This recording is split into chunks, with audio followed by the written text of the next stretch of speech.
This is the iPad Pro 2024 with the nano texture screen.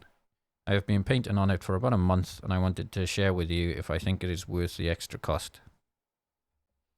I wanted to talk about the iPad, the nano screen in particular, because when I was trying to decide if I wanted to buy it, there was not that many reviews on YouTube from artists letting me know if it was a good idea or not. There are a few and they're really good, so go check them out. But mostly they say it's not worth the extra money. I'm not sure about that, and I'll explain why in a second.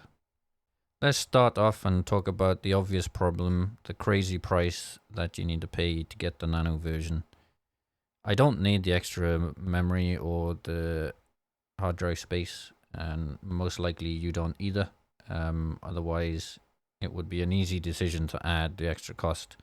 £100 or whatever it is to get the nano screen.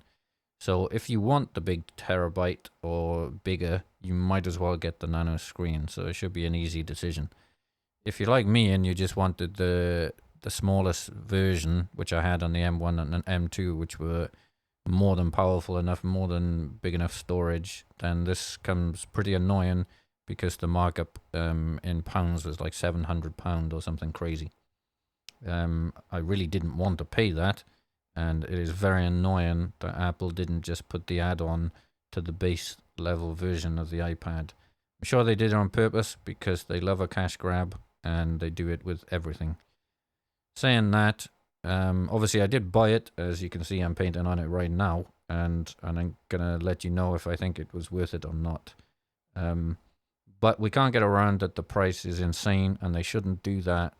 But, you know, it's Apple and they do it with everything. Okay, so assuming you want to buy it, let's talk about some of the benefits that I've had in the last month, which makes it worthwhile. We shall see. The most obvious one for me is you don't need a screen protector anymore, and I hate those things. I hate putting them on. I hate the bubbles, and they also wear the nibs down on the pencil, which is annoying as hell. This might seem trivial, putting a £30 protector on or a cheaper one or whatever, but they really annoy the shit out of me, to be honest. So I'm quite glad that I don't have to deal with them. It's obviously not worth £700 just to not put a screen protector on, but it's worth something, and I really don't miss them at all. Next up, we have what the drawing feels like. It's quite hard to describe what it feels like to draw on the surface. It's not quite glass and it's not quite the screen protector. It's something in between. I also have a Wacom Cintiq 24 Pro, and I've had a bunch of Wacoms before, and it feels a bit more like the Wacom feel with the pen and the soft nibs, but probably not quite. All I can say is it's probably nicer than having the paper textures for me, because that's a bit scratchy, and it's not quite as rubbish as painting on glass normal iPads, which is garbage. So all I can say is it's really, really good, and I don't notice that I'm drawing on it, which is exactly what I want. I don't want to realize that I'm drawing on it or anything, and as soon as I did, I kind of forgot about it. So I think that's probably the best review. When I've used Paperlikes and stuff, I didn't like the Paperlike at all, the official one. So I put that on the M1 or M2, can't remember. I took that off and I put another one on, ESR I think it was, or something like that. They weren't bad, but I don't like them. I don't want the feel of paper, because I don't think they actually feel like paper anyway. Because paper's probably smoother than what they are. So ultimately, all I can say is very good, and I think it'll actually be hard for me to go back to one of those paper-like things, and I already probably don't want to. Depending on where Apple go with this anyway, it's not the end of the world. Either way, the protectors feel is fine. Anything other than the glass, which is, you know, for me, is terrible. One really nice thing about the screen is that your hand does not get stuck as you move across it with your palm. With the normal glass one, you get stuck on parts of the screen, which is really crap, to be honest. When I was in the Apple store looking at the new iPads for this generation, there was a normal glass one next to the Nano. They didn't have the pencils out, so I couldn't really draw. But I just played around with the screen, and the glass screen was terrible. You just got stuck on it, and you could hardly move your hand, which was kind of weird.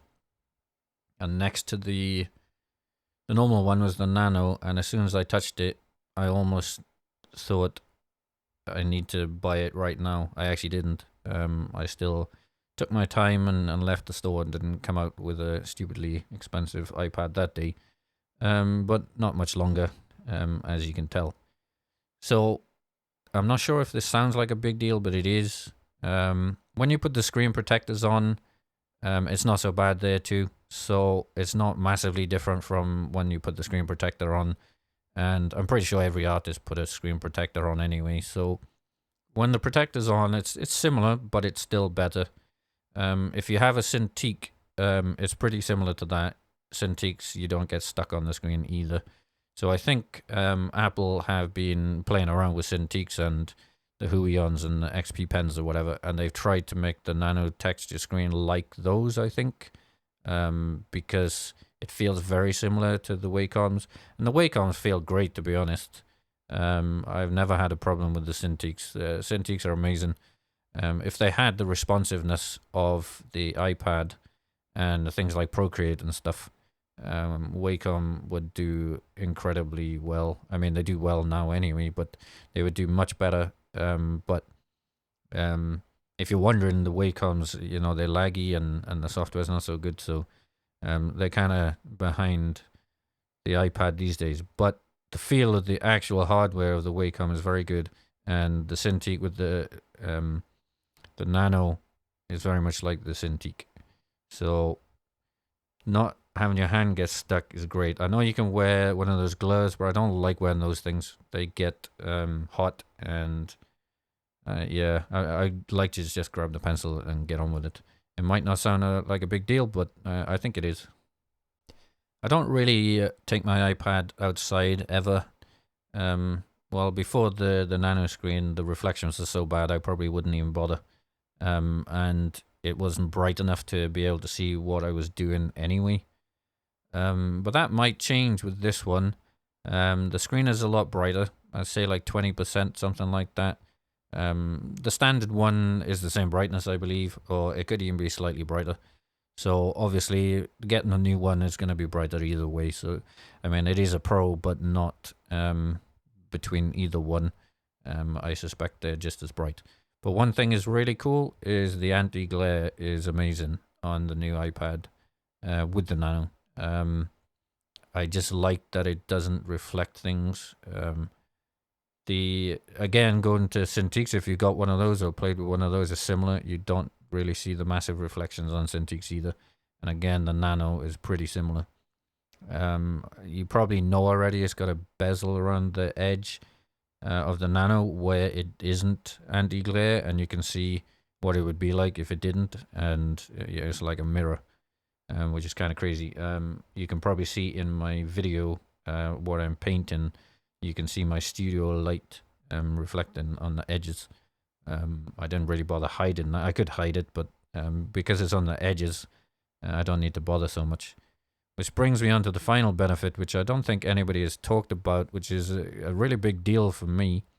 If you look at me recording the iPad, if you've ever tried to record a normal iPad with the screen protector on it, or without and just the glossy screen, trying to set your lights up, your studio lights, so you can see your hands and your desk and things, is really difficult. It took me a long time to get the angles right, or you get crazy glare and you can't see what you're doing, and the recording's rubbish.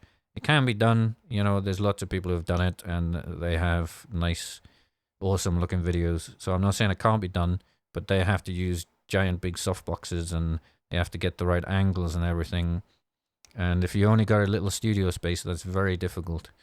So when I'm recording this and other things with studio lights, I can use kind of brighter lights that don't diffuse as much, and I can blast them straight into the iPad, and you can barely tell they're on. Now, you obviously don't blast the light straight at the iPad anyway, but I don't have to care so much. And it is much, much easier recording the iPad with the nano texture screen. And that might be a big deal to you. It's a big deal to me. If you don't record your iPad, maybe not so much. But, you know, if you don't record your iPad yet, you may do in the future. So it's something to think about. And I think it's a great plus. So now I'm going to talk about some of the downsides that I can tell from the nano texture screen. Without a screen protector, I'm slightly more paranoid that I'm going to scratch it. I haven't, and the pencil is not scratching it at all. But I worry that if I hit it with something, it might scratch the screen. Very careful. Well, no, maybe I'm not very careful with things like that either. You know, when I'm taking it out of my tablet case and then putting it into my desk stand and things like that, you know, I should be more careful not to drop it or something. So I'm worried about that. I don't have Apple Care because that's another rip-off that I refuse to pay for. I might regret that, but you know, I'll have to risk it. So that is a big worry, you know, for something so expensive. But like I said, nothing's happened yet. I'm not sure what you'd do if it did. I suspect the repair cost would be crazy. Knowing Apple, it is probably the price of the device, to be honest. I mean, if you're that worried about it, I suppose you could get Apple Care. To be honest, I'm not sure how much Apple Care is, but I'm sure it's hundreds. So I take the risk, but maybe I shouldn't. The only other downside I could see is, does this version of the iPad hold its value when the new one comes out next year or the year later? M5 or whatever they're going to call it. If we want to upgrade, is the sell price as good, or do maybe people not want the nano screen or not willing to pay extra for it? I'm not overly concerned about that because iPads usually hold their price very well. But maybe if the nano screens get a bad reputation in the next year or so, maybe people don't want it and the price goes cheaper. Maybe they scratch over time or something like that. So I am slightly concerned about how much I can sell it for in a year or two. I generally upgrade. I probably shouldn't upgrade as much as I do, to be honest. But I like to mess around with the new stuff it's got. So I find it hard not to buy the new one. So that'll be a concern. And we're not going to know about that until a year or two, or until the next one comes out anyway. I mean, if you're patient and you can wait long enough to see how much they're going to sell for, that would be great. But then you're going to miss out on a year or two of using it if you really want it anyway. So I think we got to just risk that. I doubt it's going to be less than selling for the regular one. And maybe people buying it won't have a clue what it actually means to have the nano screen anyway. I'm not sure many people buy this. When I tried to buy it, I couldn't get it for a month. But then Amazon had one for next day delivery. So yeah, I'm not sure how popular they're going to be in general. So that's about it. I can't really think of any other downsides compared to the regular version. You know, it's got the regular issues, which are not many. So now I need to decide to see if you should buy this or not. Like I said, I've had it a month. I use it all the time. And for me, I'm keeping it. I've already sold my M2 version, so I don't really have much of a choice. But it, to be honest, was an easy choice. With the benefits I mentioned already, easier recording, no screen protector, which drives me nuts.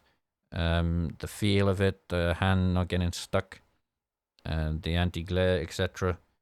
It just feels like a drawing device now, much more than it did before.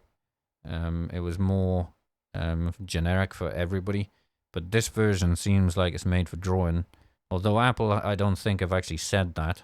It seems like it's more for drawing than the regular version. Of course, the price is crazy. If you can't afford or need the extra space, etc., then don't buy it. It's not going to make your art any better. But if you're on the fence, I would definitely say buy it from Amazon or something where you can return it in the 2 weeks or whatever. Make sure you can return it because you wouldn't get stuck with it. But I'll be completely honest, as soon as I bought it, I used it for a couple of minutes. There was no way it was going back. It was instantly much, much better than the usual version.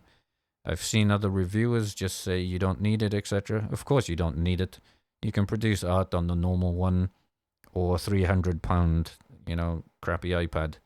It's not going to make you any better, but I really want to enjoy the experience that I have when I'm spending hours and hours drawing, and for me that's worth a lot of money. I would probably pay more for a better experience again. I'd probably pay more if it was bigger, but I can imagine it would be a lot more expensive if it was bigger. So, in conclusion, if you can afford it, certainly at least try it out. And if you don't think it's any better than the gloss one with the texture, and just send it back and swap it for the other one. But I'd be very surprised if you don't think it's much better. It just comes down to if you can afford it. But to be honest, if you can't afford it, then the other one's going to be perfect. So I wouldn't worry too much about that. Don't stretch yourself. Don't get into debt over it. But it's certainly an amazing tool and probably the best drawing experience that you can get right now. And as long as you can afford it, why not? If you found this useful at all, please subscribe and like. This is a new channel. I haven't done many videos yet, and I'm just learning how to do things. This is my first review about anything. I'm not sure how I'm going to do reviews anyway, but I thought it's more interesting than just watching me draw. I can tell you about some of the hardware that I'm using. Again, please like, it makes a big difference because I'm not even sure if people want to hear this kind of thing. So it really makes a difference if I get some comments or any kind of feedback. Thank you.